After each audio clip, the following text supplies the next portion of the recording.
Hello everyone, welcome back to Ninja Prep. तो आज का जो लेक्चर है इसके अंदर हम इंटरफेरेंस को, जो हमने कल डिस्कस किया था इंटरफेरेंस, उसके कुछ क्वेश्चंस हम पहले करेंगे। देन उसके बाद हम यंग डबल स्लिट एक्सपेरिमेंट को डिस्कस करेंगे, है ना। यंग डबल स्लिट एक्सपेरिमेंट क्या होता है, कैसे उसका पाथ डिफरेंस निकाला जाता है, कैसे सेंट्रल ब्राइट फ्रिंज की लोकेशन निकाली जाती है, उसके अलावा क्या उसके क्वेश्चंस होते हैं वो हम करेंगे। और आज ही अगर टाइम मिला तो हम जो इंटरफेरेंस होता है उसमें जब हम किसी थिन प्लेट को इंट्रोड्यूस करा देते हैं YDSE में, यंग डबल स्लिट एक्सपेरिमेंट में, तो क्या रिजल्ट के ऊपर इफेक्ट पड़ते हैं वो हम डिस्कस करेंगे आज के लेक्चर के अंदर।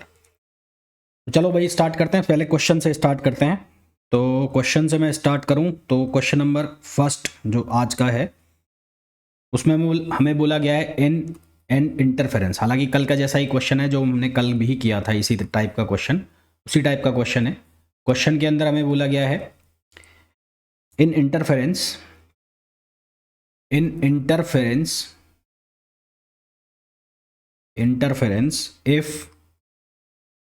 if I max upon I min is equals to 144 upon 81, then what will be the ratio of the amplitudes? What will be the ratio of amplitudes of the interfering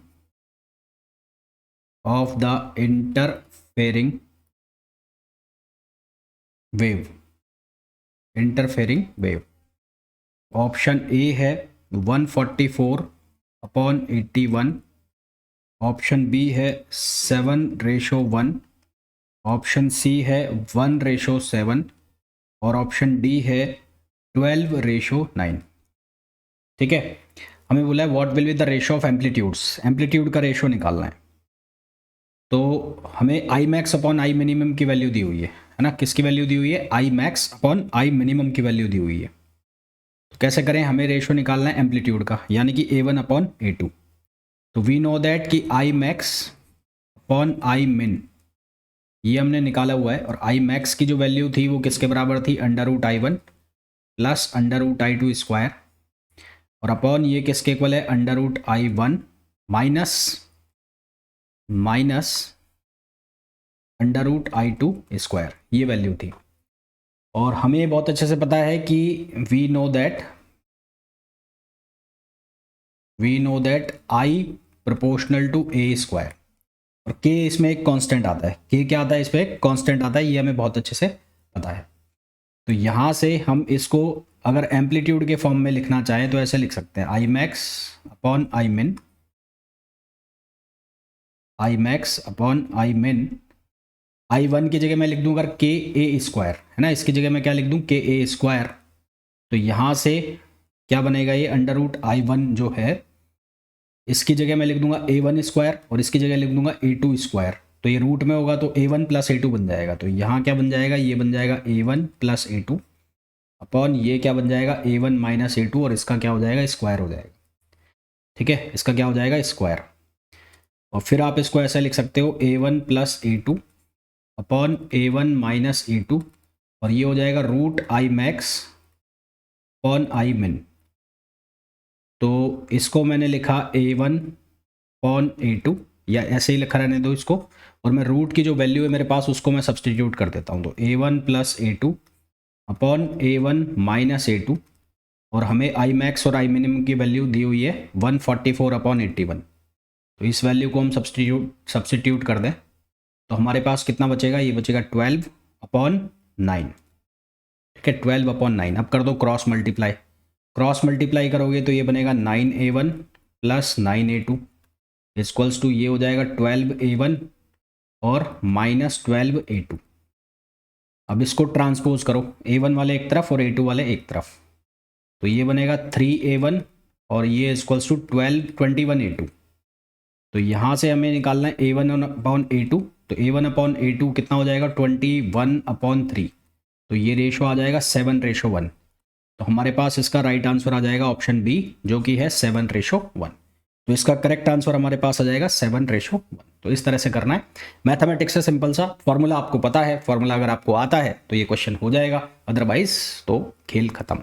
next question देखो इसका जैसा ही एक next question में बोला गया है two interfering waves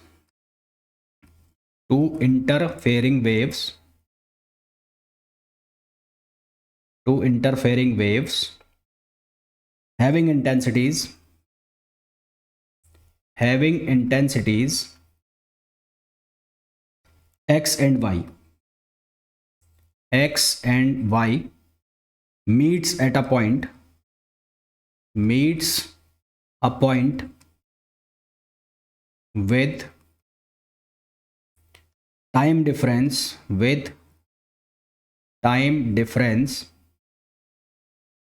3t/2. What will be the resultant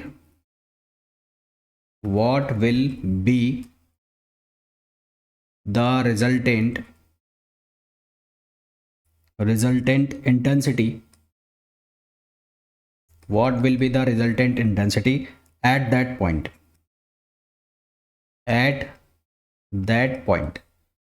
option A है हमारे पास √x+y, ऑप्शन बी है हमारे पास √x + √y और √xy, ऑप्शन सी है हमारे पास x + y + 2√xy और ऑप्शन डी है हमारे पास x + y अपॉन 2x पर। ये हमें ऑप्शंस दिए हुए हैं।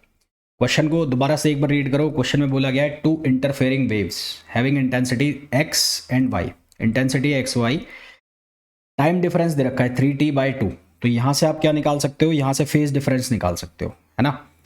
तो फेज डिफरेंस का हमारे पास जो फॉर्मूला होता है, फेज डिफरेंस और टाइम डिफरेंस का रिलेशन, तो सिंस डेल्टा फाई मतलब phase difference equals to 2π/t और इनटू टाइम डिफरेंस। हमें क्या गिवन है, हमें टाइम डिफरेंस गिवन है 3t/2। तो ये वैल्यू अगर मैं यहाँ रखता हूँ तो delta phi equals to 2π/t और ये हो गया 3t/2। तो t से t कैंसिल, 2 से 2 कैंसिल, तो डेल्टा फाई की जो वैल्यू आ गई वो आ गई 3π वैल्यू आ गई किसकी, डेल्टा फाई की। हमें बोला है क्या निकालना है, the resultant intensity at that point. What will be the resultant intensity at that point. ठीक, रिजल्टेंट इंटेंसिटी निकालनी है किस पर, उस पॉइंट के ऊपर हमें रिजल्टेंट इंटेंसिटी की वैल्यू निकालनी है। तो ये जो रिजल्टेंट इंटेंसिटी आएगी, तो इसमें हम फॉर्मूले में वैल्यू रख दें तो I इक्वल्स टू √I1। हमारे पास जो फॉर्मूला बनेगा वो क्या बनेगा, I equals to I1 + I2 + 2√I1 और √I2 और ये हो जाएगा कितना, cos फाई। ठीक है, I1 की वैल्यू कितनी है x और I2 की वैल्यू कितनी है y और ये हो गया 2√xy, कितना हो गया cos 3π। भाई cos पाई 180 डिग्री वो वैल्यू देगा माइनस, cos 2π वो क्या वैल्यू देगा, cos 2π वैल्यू देगा 360 डिग्री और cos 3π जो है वो वैल्यू देगा अगेन किसकी, माइनस की। cos 3π जो है वो अगेन किस में वैल्यू देगा, माइनस में देगा। ये जो cos 3π है ये किसके बराबर हो जाएगा, cos 3π को आप ऐसे लिख सकते हो cos 2π + π। ठीक है, cos 2π + π ऐसे लिख सकते हो। तो cos 2π + π, तो पाई प्लस यानी कि कौन से क्वाड्रेंट में चला गया, थर्ड में चला गया, तो क्या वैल्यू आ जाएगी, -cos 2π। क्या वैल्यू आ जाएगी, -cos 2π ये वैल्यू आ जाएगी। तो -cos 2π, cos 2π कितना हो जाएगा, 0, cos 0 की वैल्यू कितनी होती है 1, तो यहाँ पर क्या आएगा, -1 आएगा। तो I की वैल्यू कितनी हो जाएगी, ये हो जाएगी x + y और 2√xy और ये किसका हो जाएगा, माइनस का हो जाएगा। ये क्या वैल्यू देगा, माइनस। तो आंसर अगर हम चेक करें तो यहाँ माइनस आएगा। यहाँ पर आप सही करो इसको, यहाँ पर आप लगा लो माइनस। तो राइट आंसर आपके पास क्या आ जाएगा, ऑप्शन सी आ जाएगा। ठीक है, क्या आ जाएगा, ऑप्शन सी आपके पास राइट आंसर आ जाएगा, कॉस। हाँ, तो राइट आंसर क्या आ जाएगा, ऑप्शन सी आ जाएगा। और एक क्वेश्चन देख लेते हैं इसका, फिर उसके बाद यंग डबल स्लिट स्टार्ट करते हैं। नहीं, यंग डबल स्लिट स्टार्ट करते हैं। ठीक है, तो ये इस तरह से क्वेश्चन करना है आपको किसके, इंटरफेरेंस के। अब हम स्टार्ट करेंगे यंग डबल स्लिट एक्सपेरिमेंट। और यंग डबल स्लिट एक्सपेरिमेंट जो हमने बात की थी किसकी, कोहेरेंट सोर्स इनकोहेरेंट सोर्स में। तो कोहेरेंट सोर्स में जो डिवीज़न बाय वेव फ्रंट था, है ना, डिवीज़न बाय वेव फ्रंट के जिसमें एग्जाम्पल में था डिवीज़न ऑफ वेव फ्रंट, उसमें क्या था, यंग डबल स्लिट एक्सपेरिमेंट। उसके अलावा हमारे पास उसके अंदर क्या क्या था, double slit experiment, Fresnel biprism और लॉयड्स मिरर। ये तीनों किस में आते हैं, यंग डबल स्लिट एक्सपेरिमेंट में आते हैं। तो यंग डबल स्लिट एक्सपेरिमेंट हम स्टार्ट करेंगे। इसमें बहुत ज़्यादा डिटेल में हम नहीं जाएंगे, मैं सीधा इसका डायग्राम बना के आपको इसकी चीज़ें बताता हूँ कि कैसे कैसे इसके अंदर कौन सी वैल्यू आती है। तो young double slit experiment, young double slit experiment, young double slit experiment. तो यंग डबल स्लिट एक्सपेरिमेंट को शॉर्ट में हम लिखते हैं YDSE, YDSE। यहाँ पर क्या होगा, यहाँ पर एक लाइट सोर्स होगा जो कि मोनोक्रोमेटिक लाइट सोर्स होगा। ये लाइट सोर्स हो गया, और ये कौन सा लाइट सोर्स है, monochromatic light source, monochromatic light source, जिसके लिए हम सोडियम लैंप का यूज़ करते हैं जनरली। यहाँ से लाइट निकलेगी, सामने हमने क्या लगाया हुआ है, एक वॉल है जिस पर 2 स्लिट्स कटे हुए हैं। यहाँ पर एक वॉल है जिसके ऊपर 2 स्लिट्स कटे हुए हैं ऐसे। ये स्लिट्स जो हैं इनकी जो गैप है, ये जो स्लिट का गैप, ये 1 mm के आसपास है। तो ये स्लिट है, इसको मैंने बोला S1 और इस स्लिट को मैंने बोला S2। यहाँ से वेव फ्रंट निकलेगा, वेव फ्रंट निकलेगा निकलेगा निकलेगा यहाँ पहुँचेगा। तो यहाँ पर जब वेव फ्रंट पहुँचेगा तो वेव फ्रंट के ऊपर हर एक पॉइंट किसकी तरह काम करते हैं, सेकेंडरी वेवलेट की तरह काम करते हैं। तो जैसे ही यहाँ पर वेव फ्रंट आएगा तो यहाँ से भी लाइट निकलती हुई दिखेगी। तो ये जो S1 S2 जो है स्लिट, ये सेकेंडरी वेव सोर्स की तरह, सेकेंडरी सोर्स की तरह काम करेंगे। तो S1 और S2 जो हैं वो स्लिट हैं, और ये किसकी तरह काम करेंगे, सेकेंडरी सोर्स की तरह काम करेंगे। इन दोनों के जो सेंटर टू सेंटर डिस्टेंस होगी, यहाँ से सेंटर टू सेंटर डिस्टेंस जो होगी दोनों में, उसको मैंने लिख दिया D। उसको किससे लिख दिया, D से लिख दिया। मान लेते हैं सोर्स और स्लिट्स के बीच की जो डिस्टेंस है वो A है, मान लेते हैं ऐसा। सोर्स से और स्लिट के बीच की जो डिस्टेंस है वो कितनी है, A। ठीक, फिर सामने हमने लगा दी स्क्रीन, यहाँ पर लगा दी हमने स्क्रीन, ये स्क्रीन है, ये स्क्रीन है, और स्क्रीन और जो स्लिट्स है उनके बीच की जो डिस्टेंस है वो हो गई D, वो हो गई D। और ये सेंटर लाइन है, ये क्या है, सेंटर लाइन। अब यहाँ से वेव निकलेंगी और यहाँ से भी वेव निकलेंगी। यहाँ से इस तरह से स्पेरिकल वेव जनरेट होंगी, यहाँ से इस तरह से स्पेरिकल वेव जनरेट होंगी, और ये स्पेरिकल वेव जनरेट होके कहाँ पहुँचेगी, इस पर पहुँचेगी। सिमिलरली यहाँ से भी स्पेरिकल वेव जनरेट होंगी। तो ये जब स्पेरिकल वेव एक दूसरे से इंटरफेरेंस करेंगी, जब ये वेव फ्रंट आगे बढ़ेगा, वेव फ्रंट आगे बढ़ेगा तो इंटरफेरेंस होगा, है ना, यानी कि जो 2 वेव्स चल रही हैं तो उनके बीच में क्या होगा, सुपर इम्पोजिशन होगा। सुपर पोजिशन होगा तो किसी पॉइंट पर हमें इंटेंसिटी मैक्सिमम मिलेगी और किसी पर मिनिमम मिलेगी। तो हम मान लेते हैं कि यहाँ पर कोई पॉइंट है P, जिसकी सेंटर से जो डिस्टेंस है वो है x, सेंटर से डिस्टेंस है x। तो यहाँ से जो वेव जा रही है वो पाथ बना रही है ये S1P, और यहाँ से जो वेव जा रही है वो पाथ बना रही है कितना, S2P। ये पाथ बन रहा है S1P और S2P, ये पाथ बन रहा है। तो ये पाथ डिफरेंस हमें निकालना है। ये क्या निकालना है, पाथ डिफरेंस हमें निकालना है। तो ये पाथ डिफरेंस निकालने के लिए हम क्या करेंगे, यहाँ से मैं परपेंडिकुलर डालूंगा इस तरह से। ये मैंने परपेंडिकुलर डाल दिया, ठीक है, ये परपेंडिकुलर डाल दिया। तो ये परपेंडिकुलर है, और ये जो एंगल है इसको मैं नाम दूंगा थीटा, थीटा एंगल नाम दूंगा। ये एंगल को क्या नाम दूंगा, थीटा। तो एक ट्राइंगल तो मैं ऐसे निकाल दूंगा बाहर, ये ट्राइंगल निकल गया, ये ट्राइंगल निकल गया। इसमें ये हो गया S1 और ये हो गया S2, और इस पॉइंट को मैं नाम दे देता हूँ M। तो ये हो गया M, ये परपेंडिकुलर है। ये जो डिस्टेंस है ये कितनी है, D है, और ये जो एंगल है ये कितना है, थीटा है।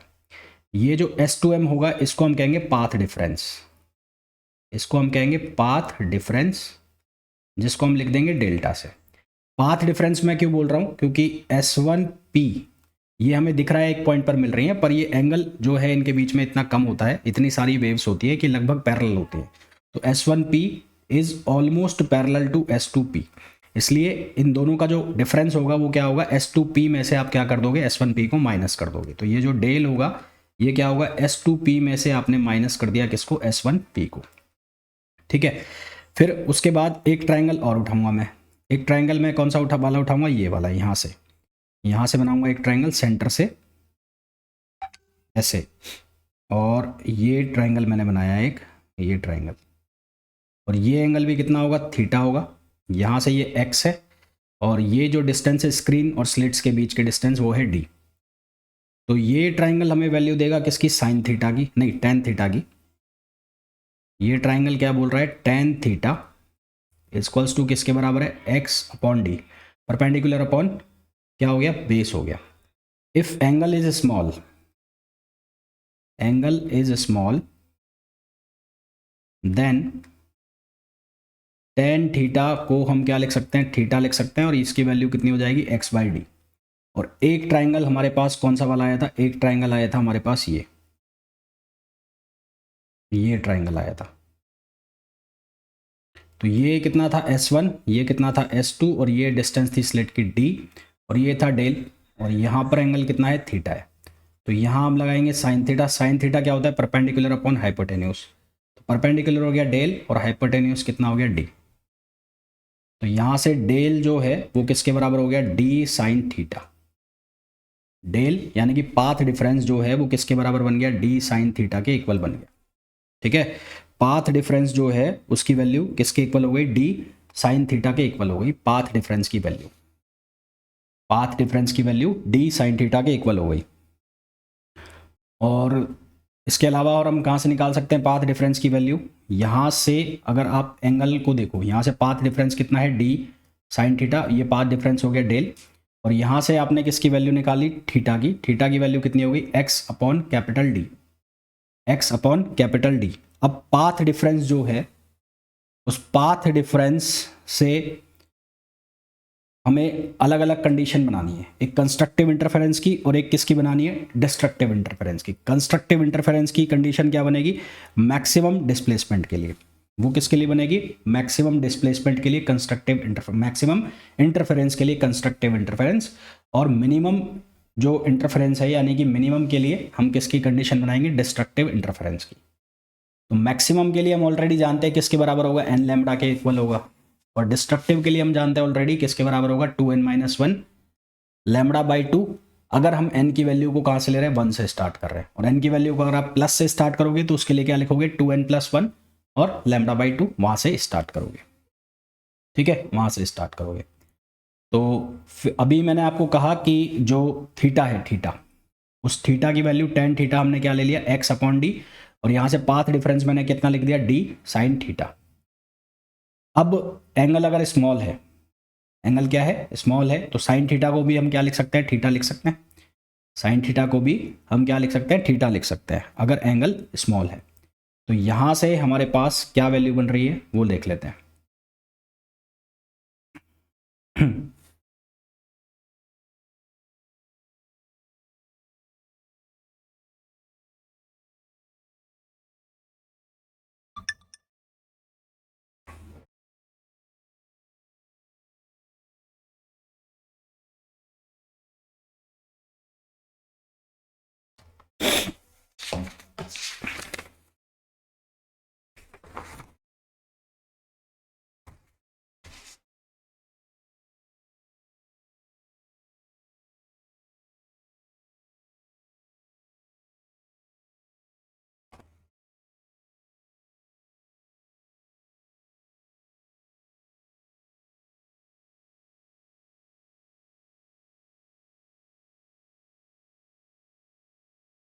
तो हम यहाँ पर क्या बात कर रहे हैं कि एंगल क्या है, स्मॉल है।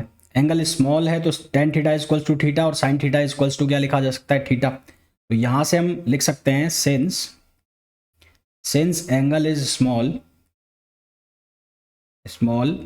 तो हम क्या लिख सकते हैं, साइन थीटा को किसके इक्वल लिख सकते हैं, टेन थीटा के इक्वल लिख सकते हैं। यानी कि हमारे पास जो पाथ डिफरेंस आ रहा है, जो हम लिख रहे हैं डी साइन थीटा, उसमें हम क्या लिख सकते हैं, डी टेन थीटा भी लिख सकते हैं। उसको हम क्या लिख सकते हैं, डी टेन थीटा, और टेन थीटा की वैल्यू अगर मैं यहाँ से डाल देता हूँ तो डेल इक्वल्स टू क्या हो जाएगा, D x upon capital D. ये किसके इक्वल हो जाएगा, D x upon capital D. यानी कि ओवरऑल अगर मैं बात करूँ, ओवरऑल तो पाथ डिफरेंस किसके इक्वल हो गया, ये हो गया D x upon capital D, और आप इसको लिख सकते हैं डी साइन थीटा। ये किसकी वैल्यू हो गई, पाथ डिफरेंस की वैल्यू हो गई। ठीक है, जो कि हमारे न्यूमेरिकल करने में काम आएगी। अब यहाँ पर हमारे x की जो पोजीशन है उसके लिए अलग अलग कंडीशन चाहिए।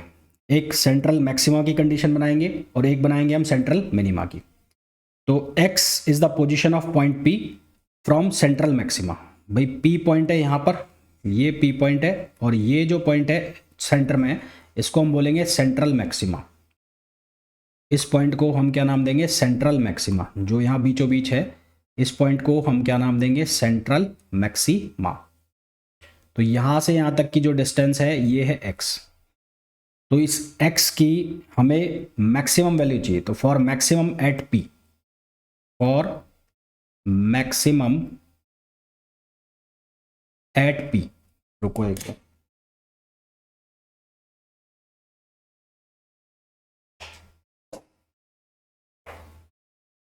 तो मैक्सिमम एट p, उसके लिए हमारे पास जो पाथ डिफरेंस है वो किसके इक्वल होगा? n लैम्बडा के इक्वल होगा।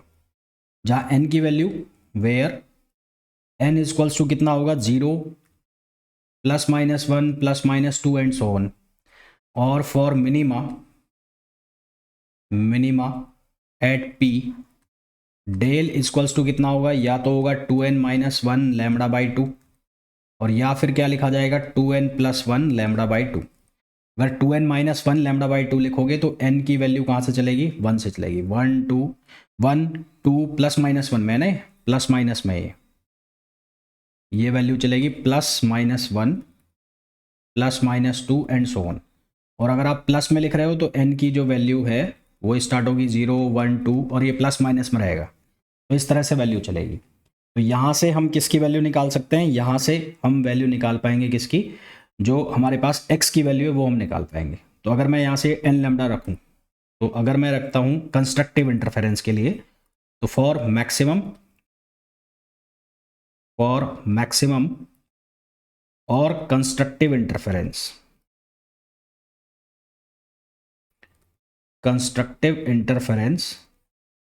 X D upon capital D equals to N lambda. तो x की जो वैल्यू है वो कितनी हो गई? वो हो गई n lambda capital D upon small d।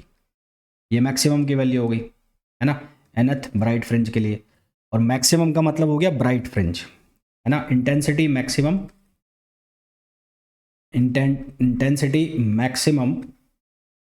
इसका मतलब क्या होगा? Bright fringe.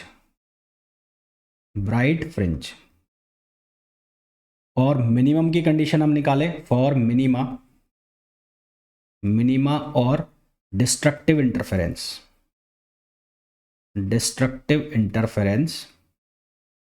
मिनिमा और डिस्ट्रक्टिव इंटरफेरेंस की कंडीशन हम लगाएं, तो उस केस में क्या लगाएंगे? X D upon capital D. मैं 2n-1 वाला फॉर्मूला अगर लिखूं तो क्या लिखा जाएगा? 2n-1 lambda upon 2।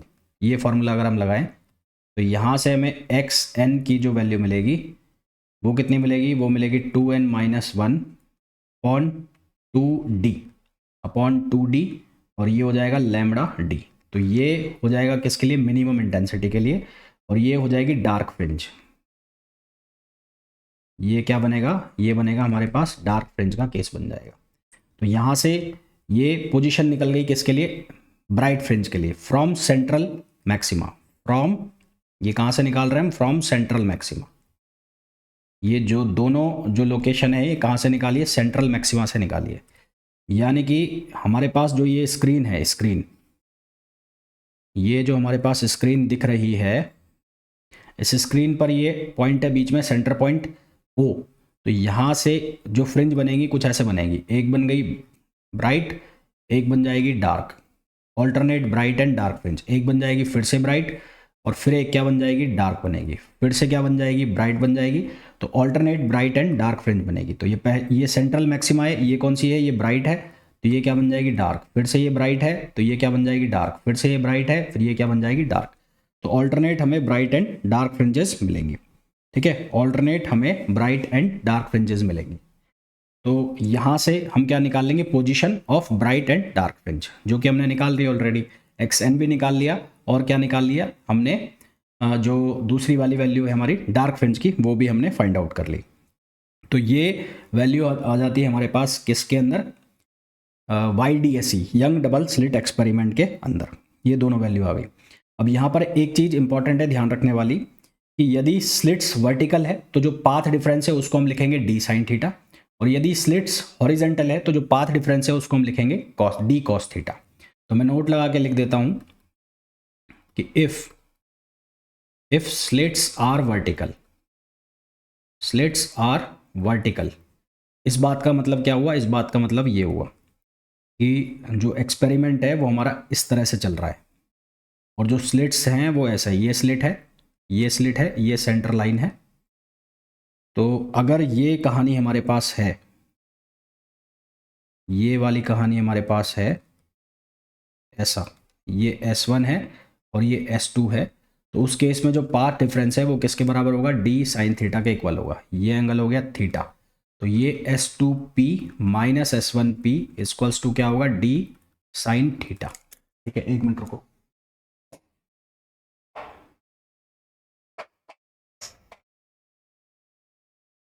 तो ये किसके इक्वल हो जाएगा, S2P minus S1P equals to d sine theta यदि स्लिट्स वर्टिकल है, और ये जो डिस्टेंस है ये क्या कहलाएगी, डेल। And if slits are horizontal, यदि स्लिट्स कैसी है, हॉरिजेंटल है। हॉरिजेंटल का मतलब जो स्क्रीन है वो तो ऐसी है और जो स्लिट्स हैं वो इस तरह से रखी हैं, यहाँ पे रखा है S1 और यहाँ पे रखा है S2 और ये पॉइंट है P। तो लाइट ऐसे जा रही है, ऐसे जा रही है, तो जो पाथ डिफरेंस है वो हमें ऐसे निकालना है, यहाँ से परपेंडिकुलर डाल दिया, तो ये जो डिस्टेंस होगी ये क्या कहलाएगा, पाथ डिफरेंस कहलाएगा। ये जो डिस्टेंस है ये क्या कहलाएगी, पाथ डिफरेंस, और ये बन जाएगा एंगल थीटा, ये एंगल बन जाएगा थीटा। तो इस केस में जो पाथ डिफरेंस होगा डेल, वो किसके इक्वल होगा, वो होगा डी कॉस थीटा। तो ये दो चीज़ें आपको ध्यान रखनी है, जब स्लिट वर्टिकल होगा तो पाथ डिफरेंस लिखेंगे हम डी साइन थीटा, और जब स्लिट्स हॉरिजेंटल हैं तो उस केस में पाथ डिफरेंस जो हम लिखेंगे वो लिखेंगे डी कॉस थीटा। मैं इंपॉर्टेंट भी लिख देता हूँ इसके आगे, ये इंपॉर्टेंट है, इसको याद रखना। कई बार क्वेश्चन में एक लाइन लिख के छोड़ देंगे और उसके बाद क्वेश्चन आपको ऐसे लगेगा कि ये तो बहुत आराम से होगा। ठीक है, ये तो बहुत आराम से होगा, पर एक्चुअल में उसमें गड़बड़ क्या हो रही होगी, उसमें स्लिट को वर्टिकल की जगह हॉरिजेंटल कर दिया होगा, तो पूरा फॉर्मूला चेंज हो जाएगा। इसके बाद एक फॉर्मूला आता है फ्रिंज विड्थ का, फ्रिंज विड्थ। तो फ्रिंज विड्थ का मतलब क्या होता है, two continuous, two alternate bright fringe या डार्क फ्रिंज के बीच की जो डिस्टेंस होती है उसको हम क्या कहते हैं, फ्रिंज विड्थ कहते हैं। तो distance between two consecutive dark और ब्राइट फ्रिंज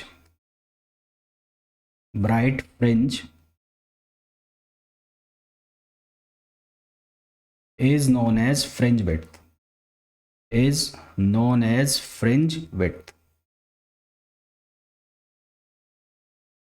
इसको हम क्या नाम देते हैं, फ्रिंज विड्थ नाम देते हैं। जैसे कि अगर मैं बात करूं ब्राइट फ्रिंज के लिए, तो फॉर ब्राइट फ्रिंज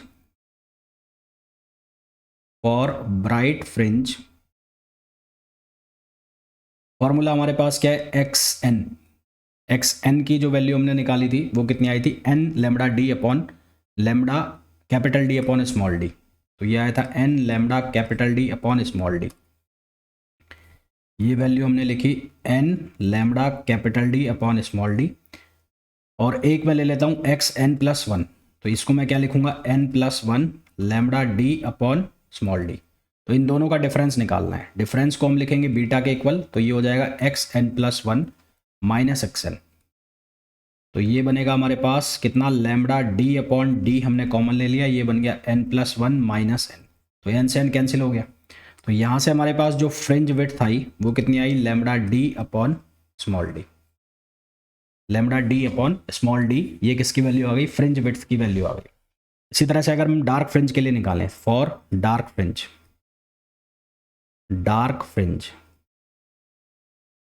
तो डार्क फ्रिंज के लिए हमारे पास फॉर्मूला क्या आया था, एक्स एन का, वो फॉर्मूला आया था 2n minus one lambda by two D और इंटू कैपिटल डी।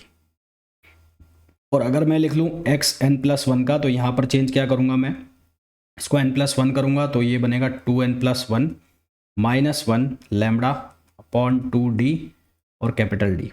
तो इसको सिंप्लीफाई करोगे तो यहाँ से क्या बनेगा, ये बन जाएगा 2n, ये बनेगा 2 और ये -1 है तो ये बनेगा 2n+1 lambda D upon 2d। तो हमें क्या निकालना है, फ्रिंज विड्थ निकालनी है। तो फ्रिंज विड्थ किसके बराबर होगा, xn+1 माइनस xn। तो ये कितना निकलेगा, 2n+1 lambda D upon 2d common आ जाएगा। कॉमन क्या आ गया, lambda capital D upon 2d। Bracket में क्या रह गया, यहाँ रह गया 2n+1 और यहाँ पर क्या है, यहाँ पर है 2n-1। तो 2n-1 माइनस माइनस प्लस हो गया तो 2n से 2n कैंसिल हो गया, 1 और 1 2 हो गया। तो बीटा की वैल्यू अगेन कितनी मिल जाएगी, लैम्बडा डी अपॉन डी। तो इसका मतलब चाहे ब्राइट फ्रिंज है चाहे डार्क फ्रिंज है, दोनों ही केस में जो फ्रिंज विड्थ है वो क्या आ रही है, सेम आ रही है। फ्रिंज विड्थ की वैल्यू जो है वो क्या आ रही है, दोनों ही केसेस में सेम आ रही है। ठीक है, अगर मैं ब्राइट फ्रिंज और डार्क फ्रिंज के बीच में निकालूं तो डिस्टेंस बिटवीन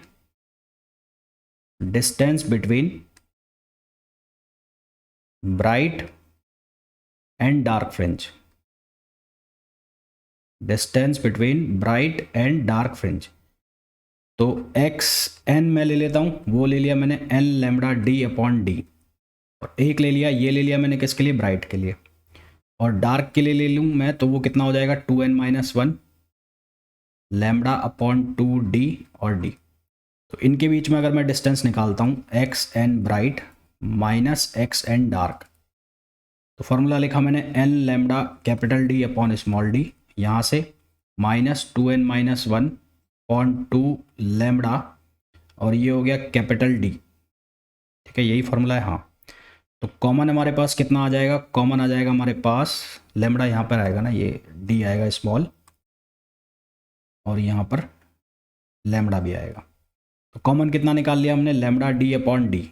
तो ब्रैकेट में क्या रह गया, एन, ये एन रह गया, माइनस यहाँ पर क्या बचेगा, यहाँ पर बचेगा 2n-1 अपॉन 2, 2n-1 अपॉन 2। तो ये हो गया lambda D upon D, LCM हो गया कितना 2। तो यहाँ कितना बनेगा, यहाँ बनेगा 2n ही बनेगा ना, यहाँ -2n और यहाँ माइनस माइनस कितना हो जाएगा, प्लस हो जाएगा। तो ये हो गया +1। तो यहाँ 2n से 2n कैंसिल हो गया तो ये कितना हो जाएगा, ये हो जाएगा लैम्बडा डी अपॉन 2d। ये कितना हो जाएगा, लैम्बडा डी अपॉन 2d। अगर मैं एक ब्राइट और एक डार्क के बीच में निकाल रहा हूँ, यानी कि ये कितना हो गया, β/2। ये जो डिफरेंस है कितना हो गया, β/2 हो गया। ठीक है, तो इस तरह से हम क्या निकाल रहे हैं, फ्रिंज विड्थ निकाल रहे हैं, जिसको हम क्या कहते हैं, फ्रिंज विड्थ कहते हैं। अब जो फ्रिंज विड्थ का फॉर्मूला आया उसमें आप एक चीज़ ध्यान करो, मैंने थीटा की वैल्यू लिखी थी, यहाँ पर थीटा की वैल्यू लिखी थी जब मैंने साइन थीटा निकाला था, यहाँ से एंगल, ये यहाँ से टेन थीटा की वैल्यू लिखी थी मैंने x/d, और साइन थीटा की वैल्यू भी अगर स्मॉल है तो थीटा किसके इक्वल हो जाएगा, x/d के इक्वल हो जाएगा। ठीक है, किसके इक्वल हो जाएगा, x/d के इक्वल हो जाएगा। और फिर यहाँ से हमने ये फॉर्मूला निकाला था, ये वाला कहाँ गया, हाँ ये रहा, x/d अपॉन डी और n लैम्बडा अपॉन डी। तो एक विड्थ होती है जिसको कहते हैं एंगुलर विड्थ, एक विड्थ होती है जिसको हम कहते हैं एंगुलर विड्थ, एंगुलर विड्थ। तो एंगुलर विड्थ जो है उसको हम शो करते हैं किससे, थीटा से। किससे शो करते हैं, थीटा से। तो वो थीटा हमारे पास कितना आया था, x upon capital D. Theta कितना आया था, x अपॉन कैपिटल डी आया था। ठीक है, और हमारे पास जो फॉर्मूला था वो फॉर्मूला क्या बना था हमारे पास, x वाला, x = n lambda d upon small d। तो यहाँ से x/d किसके इक्वल हो रहा है, ये हो रहा है d, x/d lambda upon d के इक्वल हो रहा है। किसके इक्वल हो रहा है, लैम्बडा अपॉन d। तो ये किसके इक्वल भी बन रहा है, लैम्बडा अपॉन d। इसके अलावा जो हमने फ्रिंज विड्थ का फॉर्मूला लिखा, तो ये फ्रिंज विड्थ के फॉर्मूला में जो लैम्बडा अपॉन d है वो किसके इक्वल बन रहा है, बीटा अपॉन d। तो बीटा अपॉन d, तो ये किसके इक्वल भी हो गया, beta upon D, beta upon D. अब आप इस चीज़ को ऐसे समझो कि जो फ्रिंज विड्थ मैं निकाल रहा हूँ वो कैसे निकाल रहा हूँ, जो मैं ये एंगुलर विड्थ निकाल रहा हूँ। तो मान लो एक ब्राइट फ्रिंज ये है, एक ब्राइट फ्रिंज ये है, तो यहाँ से ये विड्थ निकाल रहा हूँ मैं, ये तो ये जो डिस्टेंस है ये कितनी हो गई, बीटा। ठीक, ये एंगल कितना हो गया, थीटा हो गया। एंगल कितना हो गया, थीटा। और यहाँ से यहाँ तक की डिस्टेंस कितनी हो गई, ये डी हो गई। ठीक, तो angle is to arc is to angle equals to angle into radius. तो beta equals to theta into D. तो थीटा इक्वल्स टू कितना हो जाएगा, बीटा अपॉन डी। तो ये जो है इसको हम क्या कहते हैं, एंगुलर विड्थ कहते हैं। तो ये जो हमारे पास एक्सप्रेशन बनता है लैम्बडा अपॉन डी या बीटा अपॉन कैपिटल डी, इसको हम क्या कहते हैं, एंगुलर विड्थ कहते हैं। ठीक है, अब यदि हमारा जो सेटअप है YDSC का, उसको हम किसी मीडियम के अंदर इमर्स कर दें, तो इफेक्ट ऑफ मीडियम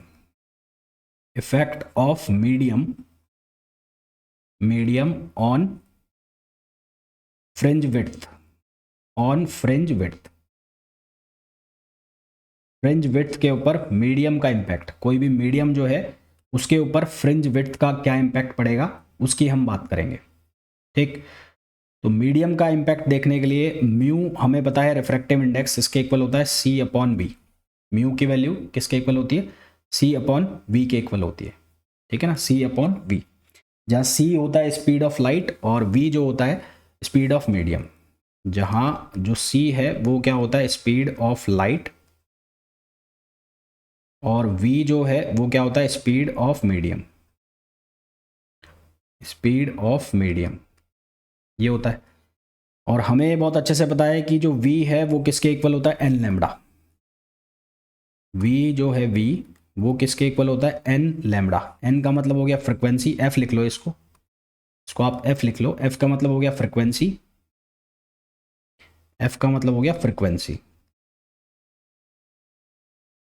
तो यानी कि यहां से क्या निकल रहा है, v प्रोपोर्शनल टू लैम्बडा हो गया। तो इसका मतलब म्यू जो है वो इन्वर्सली प्रोपोर्शनल हो गया किसके, लैम्बडा के। म्यू जो है इन्वर्सली प्रोपोर्शनल हो गया लैम्बडा के। तो अगर मैं यहां से लिखूं mu air upon mu medium, तो ये क्या बन जाएगा, ये बन जाएगा lambda medium upon lambda air. तो एयर का जो रिफ्रैक्टिव इंडेक्स है वो कितना हो गया, 1 हो गया। तो यहाँ से लैम्बडा मीडियम जो है, वो किसके बराबर आ गया, लैम्बडा एयर अपॉन म्यू आ गया। अब now since we have beta R किसके इक्वल है, वो है lambda D upon small D. और बीटा मीडियम जो है वो किसके इक्वल होगा, lambda medium capital D upon small d. भाई डी और स्मॉल डी की सेहत पर तो कोई फर्क पड़ने वाला है नहीं। तो अब अगर मेरे को फ्रिंज विड्थ निकालना है तो beta m upon beta air करना पड़ेगा। तो यहाँ से क्या बनेगा, ये बनेगा लैम्बडा अपॉन लैम्बडा एयर का रेशो। तो ये बनेगा lambda m upon lambda air, और कैपिटल डी से स्मॉल डी कैंसिल आउट हो ही जाएगा। तो lambda m upon lambda air यहाँ से हमने निकाला, वो किसके इक्वल आया, 1 अपॉन म्यू। तो ये किसके इक्वल आ गया, 1 अपॉन म्यू, यानी कि बीटा m किसके इक्वल हो गया, बीटा अपॉन म्यू। तो कुल मिलाकर सीधी सी बात ये है कि यदि आप यंग डबल स्लिट एक्सपेरिमेंट को किसी मीडियम में इमर्स कर देते हैं तो उसकी फ्रिंज विड्थ जो है वो रिड्यूस हो जाएगी, क्योंकि म्यू ऑलवेज ग्रेटर देन 1। तो hence if we immersed YDSE in a medium,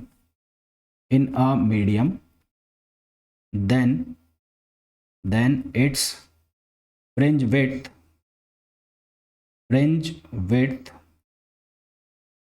get reduced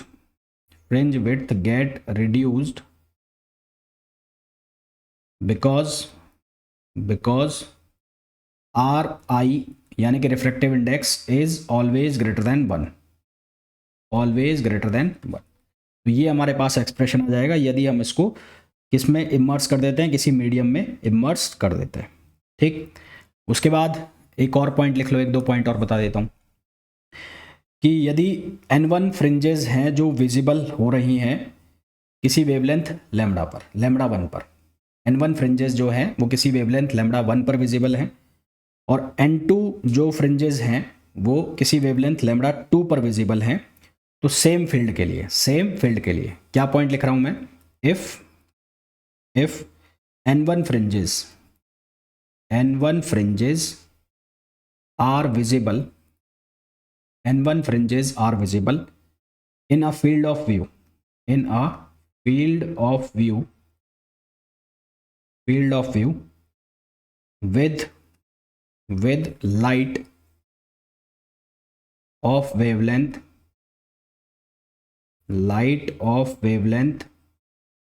lambda 1 and N2 fringes are visible in same field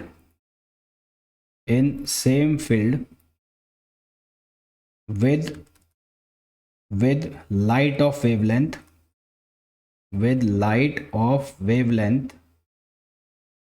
lambda 2, then N1 lambda 1 equals to क्या होगा, N2 lambda 2। Condition लगेगी N1 lambda 1 equals to N2 lambda 2। अब इसमें एक question और पूछ लिया जाता है कि nth फ्रिंज दे रखी है आपको कोई ब्राइट फ्रिंज और mth फ्रिंज दे रखी है आपको कोई दो फ्रिंज है, एक है nth और एक है mth। दो केस बन सकते हैं कि दोनों अगर ब्राइट फ्रिंज है तो दोनों के बीच की आप क्या निकाल दो, डिस्टेंस बता दो। ठीक, एक केस ये हो सकता है कि एक ब्राइट और एक डार्क हो तो दोनों के बीच की क्या बता दो, डिस्टेंस बता दो। तो वो भी मैं लिख देता हूं, separation between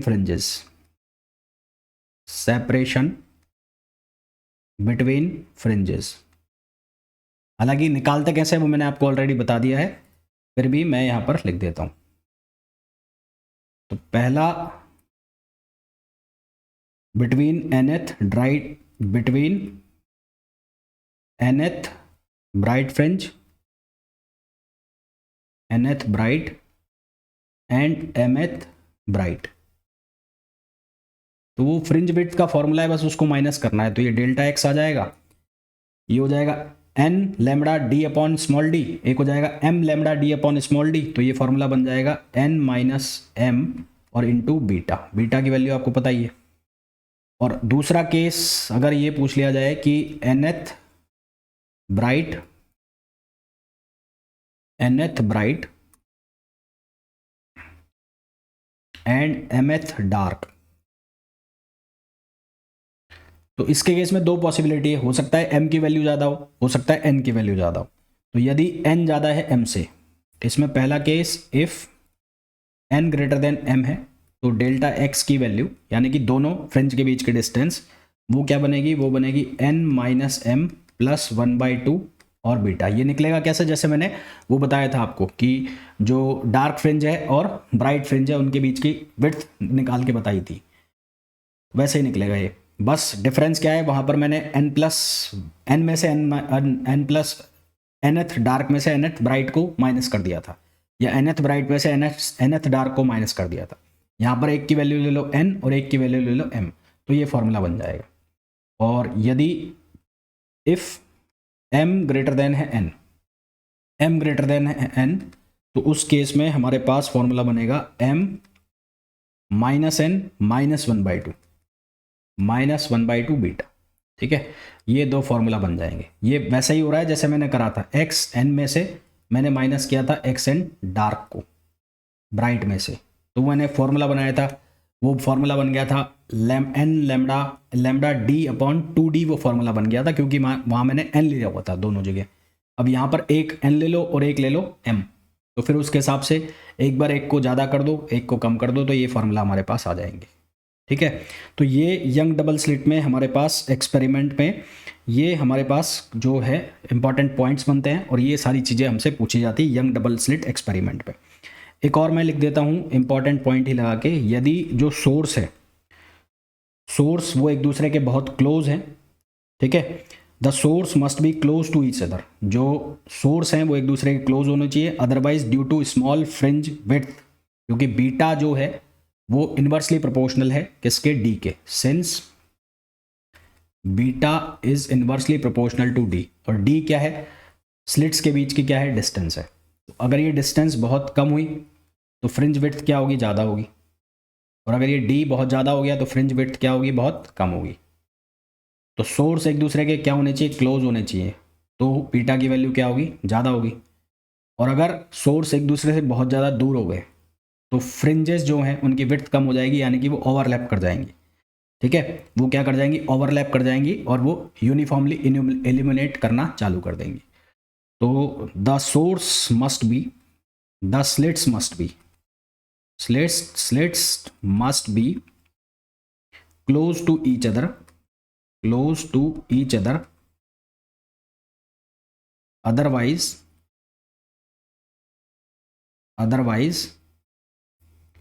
beta is very small, beta की जो वैल्यू है फ्रिंज विड्थ वो बहुत कम हो जाएगी। And the I can not, and we can not resolve, and we cannot resolve fringes from our eyes, and we see a uniform illumination, we see a uniform illumination, मतलब सब कुछ हमें मिलता हुआ दिखाई देगा, सब कुछ मिल जाएगा। तो ये क्वेश्चन बनते हैं, इंपॉर्टेंट क्वेश्चन है जो आपको याद रखने हैं कि बीटा किस किस पर डिपेंड कर रहा है, फ्रिंज विड्थ कम होनी चाहिए कि ज़्यादा होनी चाहिए, फ्रिंज विड्थ कम होगी तो क्या होगा, ज़्यादा होगी तो क्या होगा। इस तरह के इसमें सीधे सीधे क्वेश्चंस पूछे जाते हैं, बनते भी हैं। ठीक है ना, इस तरह के यहाँ से क्वेश्चन पूछे जाते हैं और बनते भी हैं। चलो अब कुछ क्वेश्चन कर लेते हैं, और कुछ क्वेश्चंस करने के बाद फिर बाकी की जो चीज़ें हैं वो इसकी करेंगे नेक्स्ट लेक्चर के अंदर।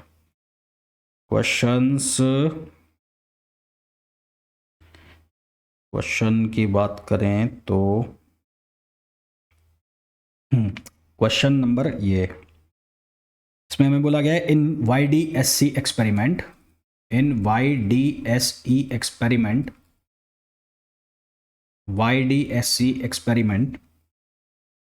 the slit separation is 1 mm, the slit separation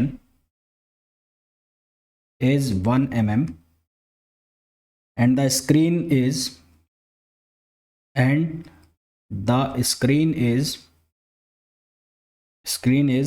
1 meter from the slit. Screen is 1 meter from the slit for a monochromatic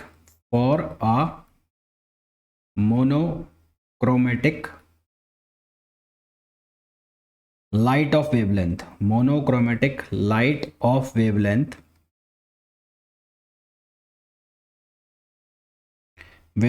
500 nm.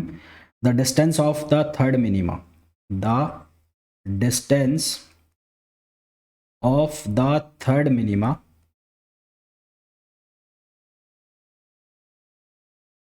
from the central maxima,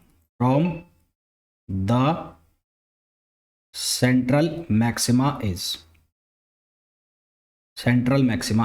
minima की डिस्टेंस बतानी, तो मिनिमम वाला formula लगाना है। Option A हमें दिया है 0.50 nm, option B हमें दिया है 1.25 nm, ऑप्शन सी हमें दिया है 1.50 nm, और ऑप्शन डी हमें दिया है 1.75 nm। ये हमें ऑप्शंस दिए हैं। तो हमें किसकी पोजीशन चाहिए, मिनिमा की पोजीशन चाहिए, मिनिमा, क्योंकि थर्ड मिनिमा की बात हो रही है। तो xn 2n -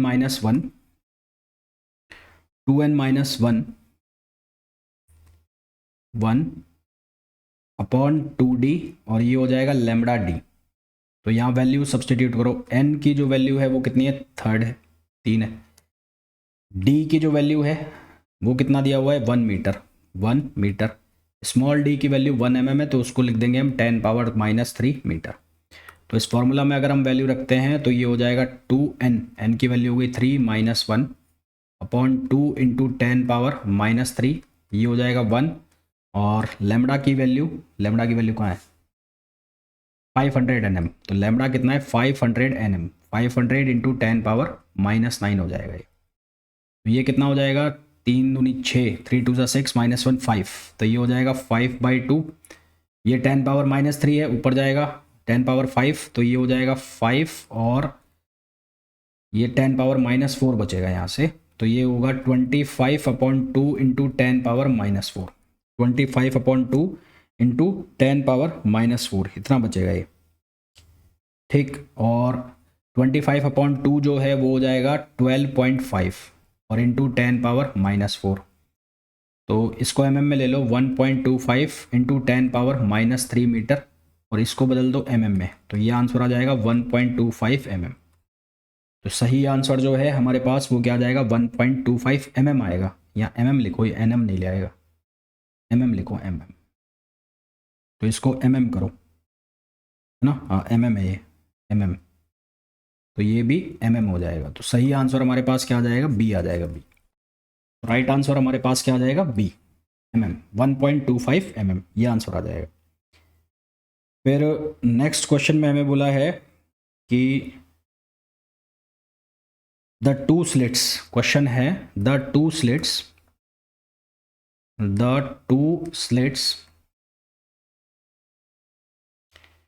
at distance of 1 mm, at distance of 1 mm are illuminated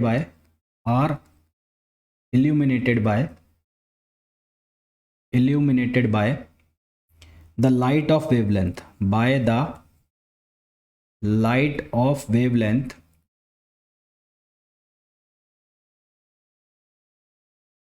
6.5 into 10⁻⁻7 meter. The interference fringe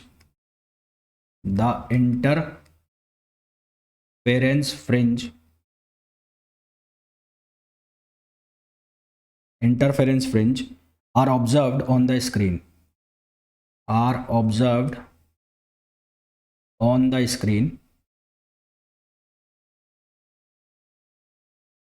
placed at a distance of 1 meter,